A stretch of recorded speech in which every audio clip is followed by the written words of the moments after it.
తర్వాత ఏలేటి మహేశ్వర్ రెడ్డి గారు, వీరికి కూడా నోటీస్ ఇస్తున్నాం, లీగల్ నోటీసు.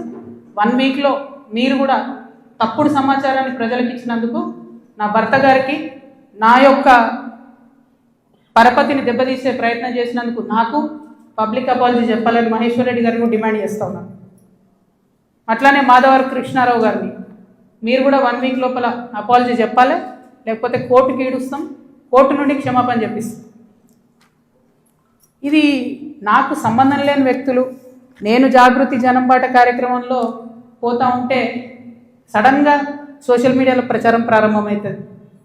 వెంటనే ఏలేటి మహేశ్వర్ రెడ్డి గారు బీజేపీ ఫ్లోర్ లీడర్, ఆయనకి ఏం పనో నాకు అర్థం కాదు, ఆయనకు నాతోనేముందో అర్థం కాదు, నన్నంటే పొలిటికల్గా ఆయనకి ఏం లాభం వస్తుందో నాకు అర్థం కాదు. ఆయన బయటకు వచ్చి సీరియస్గా ప్రెస్ మీట్ పెట్టిండు. ఓకే, ఏం పెడతాడు ప్రెస్ మీటు?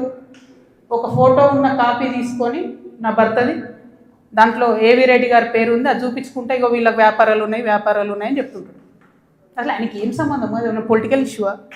ఎందుకు మాట్లాడిండు? ఓకే, అంటే దీని వెనుక ఉన్న స్ట్రాటజీ చేసేసి తెలంగాణ ప్రజలు అర్థం చేసుకోవాలి.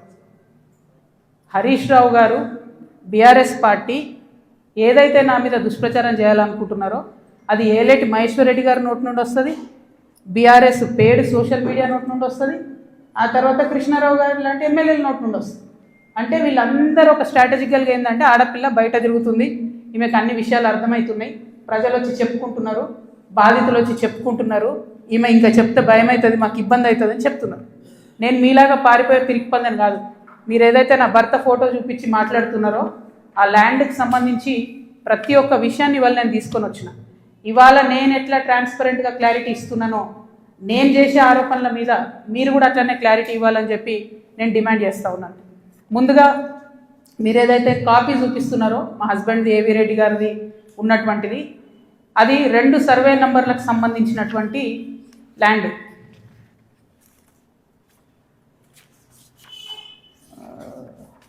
బ్రీఫ్ రవీంద్రబాబు ఇది అదేంటంటే 2010/2 2010/3 అనేటటువంటి భూమి. దీనికి 1975 నుండి కూడా ఈ భూమికి కంప్లీట్గా పట్టాలు ఉన్నాయి, దానికి పాస్బుక్లు ఉన్నాయి, కంప్లీట్గా ఇది ప్రైవేట్ ల్యాండ్. ఈ ప్రైవేట్ ల్యాండ్లో 4 వ్యక్తులు, 4 కొడుకులు, వాళ్ళకి మనిషి 4 ఎకరాలు వచ్చినాయి. ఈ మనిషి 4 ఎకరాలు వచ్చినటువంటి ఈ భూమిని అక్కడ ఒక కంపెనీ ఉంది, టేకంషా అనే కంపెనీ. ఆ టేకంషా అనే కంపెనీకి 37 ఎకరాలు ప్రభుత్వము అమ్మింది ల్యాండ్ ఒకప్పుడు.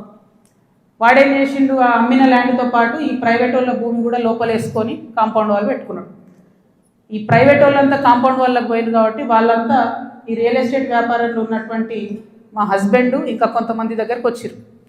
ఈ 16 ఎకరాల భూమికి దాదాపు ఒక 20 మంది ఆ భూమిలో ఉన్నారు. అందులో మా భర్త కంపెనీ కూడా ఒకటి. ఇది మొత్తం ప్రైవేట్ ల్యాండ్ మాది, నువ్వెట్లా కాంపౌండ్ లోపల పెట్టుకుంటావు అని చెప్పి ఒక 9 ఏళ్ళు నడిచినట్టుంది ఈ డిస్ప్యూట్ నాకు తెలిసి. ఇది మా ల్యాండ్ అని వీళ్ళు, కాదని వాళ్ళు. ఫైనల్గా 2019లో లోక్ అదాలత్లో ఇగో ఇది బీఆర్ఎస్ గవర్నమెంట్ ఇచ్చిన పాస్బుక్, అది ప్రైవేట్ ల్యాండ్ అని చెప్పి ఫైనల్గా లోక్ అదాలత్లో 2019లో ఈ టేకంషా అనే కంపెనీ ఈ 16 ఎకరాలు ప్రైవేట్ పట్ట వీళ్ళందరూ కూడా కాంప్రమైజ్ అయింది. 2019లో ఎప్పుడైతే కాంప్రమైజ్ అయినరో ఆనాడే ఆ ల్యాండ్తో నాకు కానీ నా భర్తకు కానీ సంబంధం లేదు.